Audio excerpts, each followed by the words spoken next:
Guys. So thank you guys முடிச்சிட்டாங்க. ஆ நார்மலாக okay. சரி தேங்க்யூ கைஸ், உங்களால் ரொம்ப பெருமையாக இருக்குது. இன்னொருக்கா ஏன்ட்டுன்னு உங்களுக்கு இப்போ காட்டுதான் ஒரே வருஷம் ரெக்கார்டிங் தான் இருக்குது.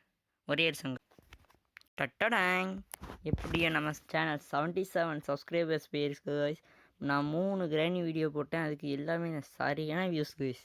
So thank you. எப்படியோ 77 பேஜு. ஸோ நன்றி, பை பாய். அது மட்டும் இல்லை, ஒரே வருஷம் இன்னொரு கிராணிக்குள்ளே போய்க்கிடுவோம். டே 1 ஆச்சு கைஸ். இருங்க, டக்குன்னா வந்து தொலைங்க, ரொம்ப போர் அடி. ஓகே வாங்க, முடிஞ்ச அளவுக்கு ஏதாவது என் ஒருத்தன் சுங்கி பயலே இவங்க கூட கபடி விளையாடலாம் கைஸ். இப்போ பாருங்க, வா வா வா வா வா வா ஷாய் சுற்றி போகலான்னு நினச்சாங்க. ஸோ பார்த்துக்கலாம். ஸோ சப்ஸ்கிரைப் பண்ணிடுங்க கைஸ். திரும்ப 80 சப்ஸ்கிரைபர் ஆனதும் ஒரு ஷார்ட்ஸ் வரும். So thank you.